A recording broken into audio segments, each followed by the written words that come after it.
Well, hello out there, Ricecast family. We're back with another episode of the Ricecast. My name is Anthony Russo. I'm sitting across the table from Dr. Pastor Willie Rice. How you feeling today, Pastor Willie? Doing great. It's a great day for us and our family, and it's been a great week at Calvary. So we're doing well. It sure is, and you're letting it slip, so let's get into it. The big Rice family news breaking here on the podcast. Yeah, our daughter, Anna, our middle daughter, had our sixth grandchild yesterday. So as we're recording this, so she was born on February 8th. I think I got my dates right. Yeah, right? I think it's that right. was yesterday. And she's doing well. Baby's doing well. Little girl, we didn't know what it would be until it was born. It was kind of the gender reveal the old-fashioned way. Wow. And which is, here you go. Yeah. So anyway, we were delighted to hear another little girl to the family, and her name is Jovi. Which is kind of an interesting name with a V. Jovi means joy, though, in yeah. It means joy in something. A Greek or Hebrew or something. You know how you look up the meaning of it. Right. Jovi Ruth Roberts. Jovi Ruth Roberts, born to Matt and Anna Roberts, and our sixth grandchild. Jovi Ruth. What's the breakdown grandchildren-wise, girls and boys? 4 to 2. 4 girls? Yeah, I had thought about that last night, that if it had been a boy, we didn't know it had been 3 to 3. Right. So then now you kind of have an even kind of a fight, even though the girls are a little smarter than the boys usually. But you still would have had a fair. No, now they're 4 to 2. They just outnumber them. That was a big swing grandchild there. Yep. Really tilted the It's a big scales. swing, because now it probably will be tilted female from here on out. But in any case, we're really thrilled to have Jovi Ruth. Well, congratulations, Pastor Willie. That is exciting. We're very thankful to the Lord. Very exciting news to start off the podcast with. Thank you for sharing that. I want to say this too quickly. I like that. I like the not knowing the gender of the baby. Well, Matt and Anna were that way. It's like, I think that's the first one of grandchildren we didn't know. I just like they didn't know. I don't think it wasn't that they knew and weren't telling. Right. They didn't know. Yeah. So it's like the old-fashioned way. Yeah. You look down and let everybody know. It's like this is what it is. So that's great. A lot of fun. Added a little bit of excitement to the day. She had a really tough day, hard pregnancy, and I guess there are hard labor, I should say. And I guess they're all difficult labors. But it was as many women here know, it's a difficult day. But she's doing well, and we're grateful to God. Well, that is great news. Was a great weekend here at Calvary. We started our new series this last Sunday, our Revelation series. It was just a really great day. A lot of energy across all of our campuses. I think everyone's excited about this series. Pastor, how did you feel one weekend? I'm having a ball teaching it. It's just a lot of fun. It will get challenging as we go. All of it's challenging. But it was just a great beginning to the series, I thought, and seemed to be a lot of excitement, and I'm just tingling with excitement thinking about this coming weekend, the weekend after. We're trying to, we stay 2-3 weeks out in terms of reading and research and so forth. So, it's going to be a fun book to teach from. And as I said last week, hey, to those who, some people are too excited, you want them to settle down a little bit, and don't. Just relax. And although a lot of people came up to me afterwards and wrote me and said, well, I am that person. I'm very excited. And they meant it well, and I mean it well. But I also think about the person that it was a little leery, because what they've heard about Revelation and what they've seen and the arguments, and they kind of like, it's almost like you roll your eyes and go, it just, I don't know what that's going to mean for me. And so a large portion of the church checks out on Revelation. Mm-hmm. Yeah. Because of some of those tired debates and some of those, people get involved in all these speculations and theories. Right. And they just kind of go, hey, look, y'all figure it out. It's all going to pan out one day.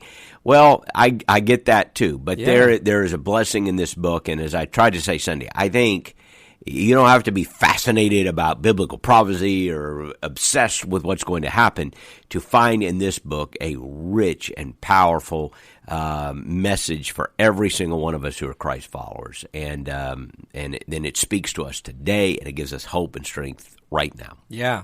I want to talk about this sermon a little bit more, go in here and ask a couple follow-up questions to the sermon. But I'll say before we do that if you missed the sermon this last Sunday, it is on the podcast. You can go back and listen to the episode prior to this one. It'll be Pastor Willie's sermon. And we'll also put the link in the podcast description if you want to watch it. So we'll put the video there. But we're looking ahead real quick before we dive back, because there's a big weekend coming up for a couple of reasons here, Pastor. This coming Sunday is Super Bowl Sunday. Okay. So I wanted to ask you a question. I know I'm kind of going into... Well, the Bucs are not in it, so the Bucs are not in it. I've kind of checked out. The Bucs are not in it. I loved what you shared last week about Evan McPherson. Yes. That was a fun little tidbit. Yeah. But I had this question for you. Super Bowl Sunday coming up. What is your snack? Your Super Bowl football watching snack? I don't know that we'll have it. I'm actually going to be traveling some Sunday afternoon, so I'll be watching it on a plane. If hopefully I'll be watching it on a plane. Mm-hmm. How did I schedule a flight during the Super Bowl? Yeah, and you were so, why is this flight so cheap? And you booked it right away, thinking, man, this is a discounted price. I don't think I had much of a choice. I had to preach. I have to be somewhere Monday morning, so there you go. But I'll tell you the family snack for football of choice. Yeah, and that is buffalo chicken wings. And the reason is my wife is from her roots, her father family and so forth is from that New York area, Western New York, Buffalo. Okay. So she had a recipe that, you know how these things get passed down on a very stained index card with various stains and sauces and liquids that have spilled on it through the years. Uh-huh. But it's supposed to be one of the original ones from a Buffalo bar somewhere that did chicken wings. Right. I'm sure there are 20 of them that we were the first. Right. But there is a place in Buffalo apparently that some of her uncles or something had been to and got this recipe, and so we were doing chicken wings long before they were like a big deal. Wow. Like Buffalo chicken wings. Right. Before there was a Buffalo Wild Wings. Right. No. We were first, and now they have taken it to another level. Sure. They have 70, they're just in it for the money. 75 flavors or something of buffalo chicken. We just have one. Right. But it's a very good recipe, and to this day, I just if I had to have chicken wings, it's usually my wife's recipe. Yeah, that's great. We got that coming up Sunday. You're traveling, you said, on that day, and then right after that, we got Valentine's Day coming up, Pastor. Yes, I'll be on the road on Valentine's Day, but that's a good reminder for all the folks out there. That's right. To not fail Valentine's Day. You don't want to fail. Listen, whatever you guys do for Valentine's is fine. It's whatever you do is fine. I'm not telling you have to make a big deal of it or whatever, but don't blow it. Like that's especially to the men out there. This just 100%. Don't blow it. Just get this. This is your reminder. Go get whatever it is, flowers, a card, note, right? Bring home dinner, whatever it is you need to do, right? To just say, hey, we love you, we appreciate you. Yeah. You know, the things you need to say. And if you don't know what to do, now's the time to figure that out. Right? Because for many years I would go to bed like the 13th. I don't think I ever forgot it, but I did sort of forget it. Where you'd go to bed and go, oh, tomorrow I've got to do something. Right. You would stop at Walgreens on the way home. Like, I need to bring home a card. Mm-hmm. Of course, by that time, all the cards are picked over. Oh, right. Or something. That's right. Or you would have some of the guys will resonate with this. You go into the store. This is true. You ought to do this for entertainment, whether you need to or not. Go into the store like Sunday night. And not during the Super Bowl, of course. And this will, I think, hurt other guys because they'll forget. They're thinking about the Super Bowl. Because of the Super Bowl. But go into the card store like on the way home from work on Monday. Go into Walgreens or Publix. Right. And just walk by the card section and look at the guys standing there. It'll be a lot of fun. And they'll be there. You'll probably recognize some of them. And they'll be there.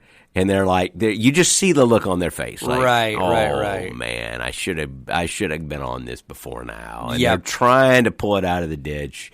They really are. There's it's like they're down by 13 points with a minute and a half in the game, and they're just trying. And they're looking for that card, and there are no cards left, and the flowers have all been picked over. But, the candy's all that's left is this candy no one wants. So you just, but they're trying. They're going to come home with an effort to just kind of. That's right. Yeah. So anyway. You're looking for that moral victory at that point. I love the example you just gave because that's it. You're down 13 and you're near the goal line at the end of the game. You know you're not going to win. Winning is out of the question at this point. This is too far gone to win. But we would like something positive. Right. You don't want to get embarrassed. You want to be heading the right. Come away with a moral victory. You painted such a great picture. The box of chocolates. This is the weird pineapple chocolate. Right. The chocolate peanut candy. butter is gone. The caramel's gone. This is the one that you go. Even the guy making the chocolate said, "Who likes this? Nobody wants this chocolate." That's what you're coming up. Man, that is so true, though. If you're a guy, you probably have, it's everyone. It's the person checking you out at the counter looks at you and just shaking their head. We know. We and know by the way, also got to say this: if you're single, because we've had this conversation a couple of times, and I think in the last year or so, I've been more aware of more than half our adults are single. Yeah. And if you're single, and that's one of those depressing days because you see all those sappy commercials and nobody's bringing you a diamond. And no one's bringing you. Well, you know what? Do something for yourself. Like get with friends. Mm-hmm. Don't worry about it. Don't worry about what you don't have. Be grateful for what you do have. And you know what? Get with some friends and go have a good time. Don't plan. Get it. Think about it in advance.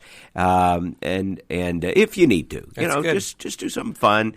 We can all, and I know this sounds like a cheesy Christianish kind of kitschy thing, but we all celebrate the love of Christ. We really do, which is the greatest gift that we have. Yeah. And so be grateful, rejoice in that, and have a good day. Yeah, I've seen. This is not a biblical holiday, I should say. Right. This is not a Bibba. I guess there is a Saint Valentine, but I don't know the story. There's something in there, yeah. It's not in the Bible, folks. It's not in the Bible. It's a good word, though. Yeah, I've heard of girls getting together doing a Galentine's Day with their friends prior to or on Valentine's Day. Yeah, get out, do something fun. And if you're a guy, and I wanted to bring this up because it came up in a meeting the other day. For example, Matt Lauder, member of our team here, brought up in our one of our meetings, his wife likes candles. He said she doesn't like flowers, she likes candles. This is what I'm saying, guys. You got to know this. Yeah. Get that tidbit now, whatever it is. I kind of still think she's probably listening this going, no, Matt, I really won't. No, I won't expand on everything he said. But anyway, we may have to give her equal time. That's what we need to do. We need to get them both on the I don't know podcast. that I trust Matt to have all that figured out. Get to the bottom of this. This coming week, Super Bowl Sunday, Valentine's Day after that. It's going to be great. And I'll get to this bit here when we wrap up. But let's talk about this last sermon. Let's talk about one of the premises you used to set up the message, the first message, and also I think it's a setup for the series, is just the idea of the future and how scary the future can be. Mm-hmm. And I liked how you went into it. You mentioned there's just an unknown. It's a walking into a room you can't really see kind of thing. And I wondered here, even at the beginning of our chat about it, if because I had talked with you some off recording about this last week. That idea is a little bit, I think, in some ways newer, or it's definitely ramped up that fear of the future. There's a time, you may be listening, you may remember this. There's a time a couple decades ago where the future was interesting. It was exciting. We were talking Star Trek. We were talking about technology. We were talking about traveling to Mars, and we were wondering what great thing is going to be invented next. Yeah, there was an optimism in the 20th century. Different, some people said before the First World War was a time of real optimism. Of course, it wasn't here. But and then there was that. I remember as a kid, like in the 70s. You remember Tomorrowland at Disney World? Yeah, absolutely. I loved Tomorrowland. That was great. It didn't cost you any tickets back in the day when you took tickets. Now, people today don't understand. We had you don't know this. We had tickets at Disney World. Okay. And you had to choose the good rides from the not so good rides. And you could only go to so many good rides. Anyway, the folks my age will remember that. Okay. And Tomorrowland, though, was like, it didn't cost anything. It was like a bad ticket. It was like a low ticket. Gotcha. But it was this cool little thing. And I remember you'd go to Tomorrow. I don't know if it's still there or not, but you'd go, and now I've lived long enough that all the stuff they were fantasizing about, most of it's true. You know, I remember there was a scene where you'd come up to someone's door and you'd see a video. You know, you could look out and see who's at your front door. Our minds we were like unbelievable. Right. The idea, you know, it was before cell phones and all that sort of thing. So they were trying to envision this world. And sometimes when you see that, this fantastic, you think, wow, everything's going to be fantastic. Yeah. Robots are going to do all our work. We're going to be flying around through space, like the Jetsons. Remember the Jetsons? Yeah. We're going to be flying around through space, and everyone's going to have plenty of time, and we're going to eradicate disease, and we're going to eradicate poverty. And so sometimes when you go through eras where you have that kind of optimism, and I think your point is we are now living in a world where we have seen an absolute technological explosion. We're carrying around computers in our pockets, more powerful than our parents could have dreamed of owning if they had them across a wall. Somebody said we're carrying around computers more powerful than NASA scientists used when they sent rockets to the moon. I've seen that. That's amazing. Yeah. It's amazing. We have, the transportation, the science, and yet poverty is still real. Disease is still real. Economic inequity is great. There are people struggling on the margins. The society seems to be coming apart. People are angry at one another. And there's almost like there's this huge awareness that technological advancement isn't going to solve all of our problems. It's just not. The pandemic has reminded us, you know what, for all of our knowledge and our ability to share knowledge and all of our supposed sophistication, we kind of have looked like the three. I hope this doesn't sound too unkind, but a lot of our government leaders, and I'm not trying to take a shot at one party or the other because it's across the board, but a lot of our leaders have looked like the Three Stooges bumping around and like this, we're going to try this mandate, we're going to try this one, and this state does this, and this state does that, and it doesn't seem to make any difference. And so for all of our, advancements, we still feel pretty vulnerable right now. Yeah, no, and that's all very well said, and I love even that you bring up Disney, because another element of that Disney, we're in Clearwater, Florida. I think I mentioned we're just a bit away from Orlando. There's an area there called Epcot, which stands for Experimental Prototype City of Tomorrow. I'm not sure I knew that. It's this was an idea that Disney had, and if you've been there, it's all the nations of the world next to each other. Yeah. And it was a concept that we'd all be in the future. We'll all be living very close. Everything will be very connected. There'll be all this kind of harmony. And like you said, it's just maybe that's even I had not even considered that till just now. But maybe it is that we have the connectedness is there, the technology is there, the advancements are there, but none of the other stuff came with it. You can drive from Disney and you don't have to go too far. Disney's a fun place to go, but you don't have to go too far to see sex trafficking, drugs, poverty, violence. As we speak this, the Russian army is on the border of Ukraine. Yeah. People, one senator I saw said Europe is facing as perilous a situation as any since World War II. Maybe that's an overstatement. I don't know. Cold War was pretty perilous. But it certainly is not an overstatement to say, here we are. After all of this, there are still wars and rumors of war. There's still plagues and pestilence. There's still famine and suffering and death. All those things are still a reality. And thank God for all the advancements we've made. And I'm grateful for all the people trying to make all the advancements we can. And yet the basic problems of humankind remain. Right. And that is at least part of the book of Revelation. Right. Yeah, that these things are going to be there. And until Jesus comes and install and inaugurates his kingdom. Right. And the kingdoms of our Lord are, have come, and he reigns forever and ever. So, it seems like the book of Revelation, it continues to get proved true over and over again, and the social optimist, the utopian vision of the future ends up being proved false over and over again. Yeah.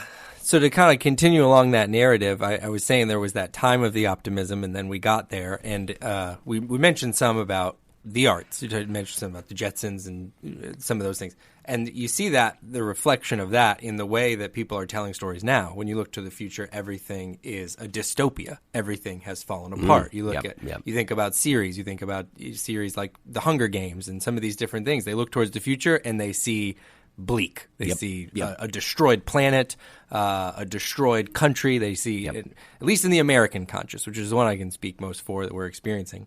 So I guess my question in that, when people look towards the future with fear and they look towards the future with anxiety, the message in here for the Christian, how can the Christian there's a belief that Jesus is coming. It was a point in your sermon, and that certainly inspires people with a lot of hope. And it should, if it's not, it should inspire you with hope. But can a Christian be hopeful for tomorrow? Can a Christian be hopeful in the meantime, I guess, is my question. Well, absolutely. Hopeful, victorious, joyful. And it's because of the message, the book of Revelation, which is consistent with the rest of Scripture. Our true joy, our true hope, our true strength does not come from some superficial optimism that ends up getting blown apart by reality. We do not deny the reality of sin. We do not deny the reality of evil and wickedness in the world. And that is part of the message of Revelation. There are frightening images in Revelation about things that are happening on earth and things that will happen on the earth. And if that is all we knew, then we would be frightened indeed. But the book of Revelation, again, is written to the churches. And it is saying, look, these things are happening on earth, these frightening and horrific descriptions. But behind the curtain, let me show you what's happening in heaven. And why did he give them that? To remain faithful. To remain faithful. Think of it. If the message of Scripture had deceived us in some way, which is unthinkable, but if the message of Scripture had deceived us into some way, into thinking, hey, you're not really going to have to suffer. There aren't going to be tyrannies and wars and difficulties, then we would be discouraged when those things happen. But instead, we see those things happening and go, yeah, we were told about this all along. We knew this was going to happen. But what has God promised us? He has promised us it is worth it to be faithful. It is worth it to be to not assimilate into the world system because we know where that's ending. So, in another place, prophecy is almost compared to birth pangs of a woman giving birth. And I think about this because my daughter went through it yesterday. She had a horrible, horrible day. Now, she knew it was not going to, you always hope it's not going to be quite as bad as this or that and the other. But I've been, with my wife when she gave birth and around my daughters. I wasn't in the room when they gave birth. But, there's nothing pleasant about it. And yet, they all eagerly signed up wanting to give birth and wanting to have children. Indeed, in some cases, they had prayed and longed to have children. Why? Because the birth pains don't last for long. It's the child that comes that brings the joy. Right. And the Bible talks about that. So I don't think our hope comes from saying there are not going to be any birth pains in this world. Right. There are not going to be any suffering in this world. Indeed, we may have to suffer. But now we're not overwhelmed when we do because we see behind the curtain. So when evil seems to prevail and a dystopian future seems to lurk in the shadows, we're not dismayed. See, we're not dismayed. Our hope comes from the eternal victory that is ours in Jesus. So while others would think about a dystopian future with fear and angst, we should do it with confidence and hope. And yes, we can be joyful right now because we are sealed, we are protected, we are loved, and we have a future inheritance with Christ. He triumphs in the end. So it's more than optimism, but we are the ultimate optimist. It's hope. I think hope is more than optimism. Optimism is like a wish. Hope is it's rooted in something. Someone is coming, and I know he's coming. Therefore, in the midst of my difficulty, I still have hope. That's how you have hope. You don't have a hope. You don't have joy by hoping all the circumstances go great. Right. Like if I'm talking to a young person, how can I have hope? Well, what are you going to cross your fingers and, put a rabbit's foot in your pocket and hope that everything turns out great in life? Yeah. No. It ain't going to work. Right. And I'm going to tell you it's not going to work. I'm going to tell you there will be tough days. I'm going to tell you you will have challenging days. Mm-hmm. I can tell you that it may be more challenging than you could ever imagine. But be of good cheer. Yeah. Jesus said, for I've overcome the world. The hope comes from knowing how it's all going to end. Mm-hmm. That's, the hope. It's like I heard, this story gets told in a variety of fashions, but it's the idea of I read about one author described it as a seminary where everybody is, studying the Bible, reading Greek and Hebrew and other languages and reading the great theologians. And one of the seminarians saw a janitor there reading the book of Revelation, like just janitor who happened to work there.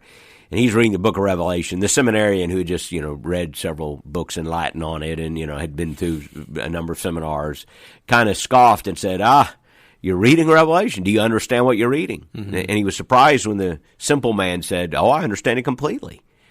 And the young man who had just been trying to figure out what the seven seals and seven trumpets were about, he said, well, you want to explain it to me? And the guy said, yeah, it means we're going to win. And honestly, I like that guy's answer because it does mean we're going to win. Yeah. I have questions about the book of Revelation. The more we get into it, the more questions you'll find. Mm-hmm. I was reading this very morning about some things that I'm just thinking, oh, wow, this is going to be interesting when we get to it in 2 or 3 weeks, that are really difficult and challenging to know exactly what is going on here, exactly when is this happening, exactly what is happening in this description. But in those moments, we're going to pull back and look at the big picture, and the big picture is we're going to win. Yeah. Christ is in control. So can we have hope today? Absolutely. You can have hope if you're living in the midst of a dystopian reality. Mm-hmm.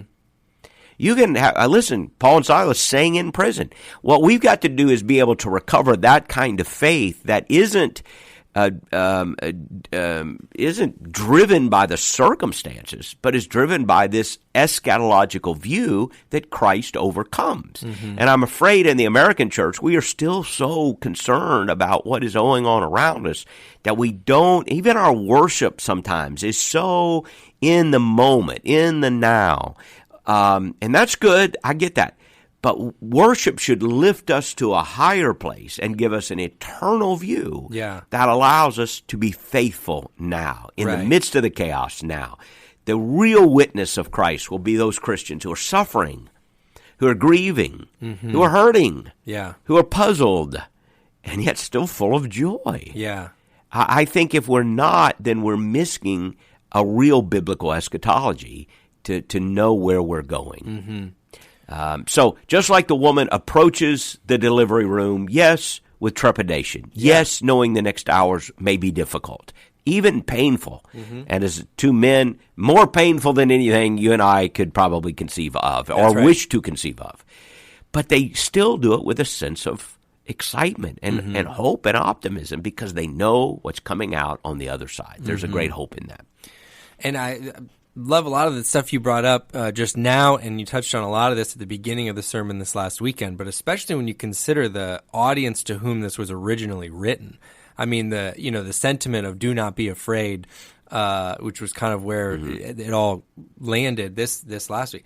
That sentiment alone would have been pretty tough to swallow if you were in the audience of this letter originally. Again, as we described in the last decade of the first century, Domitian was the new emperor of Rome. He took persecution to another level. He took emperor worship to another level. A truly wicked man. And so John himself was imprisoned at this time. Timothy dies right around this time. Timothy is martyred somewhere around 95, 96, according to, all those histories are not authoritative, but they are ancient sources. Persecution was a real threat to these Christians. You see it in the letters to the churches. Some of them were really facing tough opposition. I'm not minimizing what we're facing today. Some people do that. I honestly see some things that are very concerning. Yeah. That you look at the future and you kind of go, wow, I think this whole pandemic has been a eye-opener to some people about what could happen and how quickly freedoms that we have taken for granted that are like, we feel like, and as Americans, we feel like this is our birthright. We're the country that has defined inalienable rights that government cannot take away. Oh, yes, they can. They shouldn't. That's what we're saying in that document. They shouldn't, because these are rights given by God.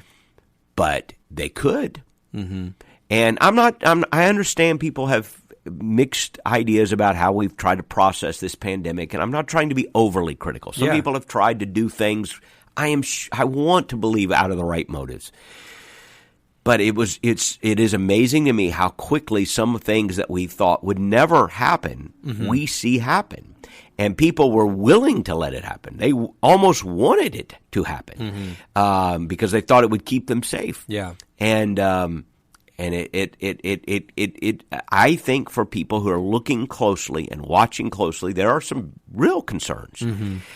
And but while so the Christian has that strange tension of being able to be watchful, realistic, brutally honest about where we are and what could happen, and yet at the same time joyful and hopeful, right? Because the world is not spinning out of control. Jesus is in control, and Jesus reigns, and he reigns even now, and he's coming again, and he is speaking to us and telling us to be faithful and joyful and hopeful, and we can be. Yeah, we've talked on the podcast a couple of times. I think it's a really interesting topic about there's ways that you can kind of get sucked into the culture around you. And there's some ones that I've talked about a lot, like greed or lust or some things that can pull you, and they're certainly worth talking about. But I think there's subtler ones, and hopelessness, I think, is one of them. There can be a hopelessness that sort of pulls even believers in. They're like, it's all falling apart. The global climate is falling apart. Everything's falling apart. Everything's falling apart all the time. And I think you can subtly get pulled into that hopelessness. I've seen a lot of Christians do it. Yeah, and they almost use the Bible as a pretext for it. Like, see, it's this is where we're going. This is where we're going. Well, that's only part of the message, and that's why this coming weekend's message, which if we don't get to it, I told them last week, read Revelation 1 through 3. Revelation 4 and 5 would be what you want to read this coming week, which is two of the greatest chapters in all of the Bible. But if all you see is this dystopian challenge and negativity, you're missing the biggest point of Revelation, which is look behind the curtain. Right. And there's a worship service going on. Jesus is reigning, and yes, he is coming, and the victory is in the future. So this is a moment not simply to talk about an encroaching totalitarianism or how terrible this is and the dystopian future you're afraid of. This is a moment to talk about why we have joy, why we can be full of love, why we can love unbelievers, why we don't have to answer blow with blow, because we know that doesn't win in the end. And we have hope, we have joy, we have faith, and that is what will set us apart. Not that we're more pessimistic than the other guy, or just as pessimistic as everyone else. Right. And we have a Bible verse to prove it. No, we have that Bible verse, yes. Yeah. To say human governments fail, human powers can be corrupt. Yeah, we got that verse, but we got another verse too, which is, there's a power behind that power that is good and wondrous and loving and in control and victorious. That's why we get up every day and think, this world is not all there is. There's more than I can see. Things are not as they seem. That's so good. I was going to ask you, so I'm glad you shared that. You can read ahead, Revelation 4 and 5. Revelation 4 and 5 for this. And we have, as I think we shared last week and shared Sunday, we have the messages for Revelation 2 and 3 that we did just back in the fall of 2020. I think we're posting those in a prominent place. Yep. And the series is Flickering Lamps. So we'll make it easy for you to find that. But, if you want to get the messages from the 7 churches, that's there. But we'll be in Rev 4 and 5 this coming weekend. And man, it's kind of like, I know I sound like I'm a promoter here, but if there's a weekend you don't want to miss. Now I'm probably going to say that a couple of times, especially when we get toward Easter and we're in, maybe we're hoping to be in chapter 19 by Easter. But, boy, this is really as rich as it just gets. It's just so good. So I hope we're going to have a great time Sunday and this weekend. Hope people will be there. Oh, it's up. The series is off to a special start. It's going to be a great run. You were running one step ahead of me, which is great. That URL for the lamp series, we'll put it in the podcast description. But if you go on the Calvary app into the messages, we've pulled it up there to the top, so it's easy to find. It's called Flickering Lamps. You can get it there, or calvary.us/lamps, so you can catch up on the messages to the churches from there, Revelation 2 and 3. But yeah, it's going to be great. Continuing the series this weekend. All kinds of fun things going on this weekend. I'd love for you to join us at any of our campuses at either 9 or 10:45. You can join us online at the same time if you can't make it or you're traveling this weekend. Yeah, thank you for listening to the podcast. Yeah, you can leave a review or you can rate the podcast wherever you listen. Share it with your friends. We greatly appreciate that. And we'll be back with another episode here very soon.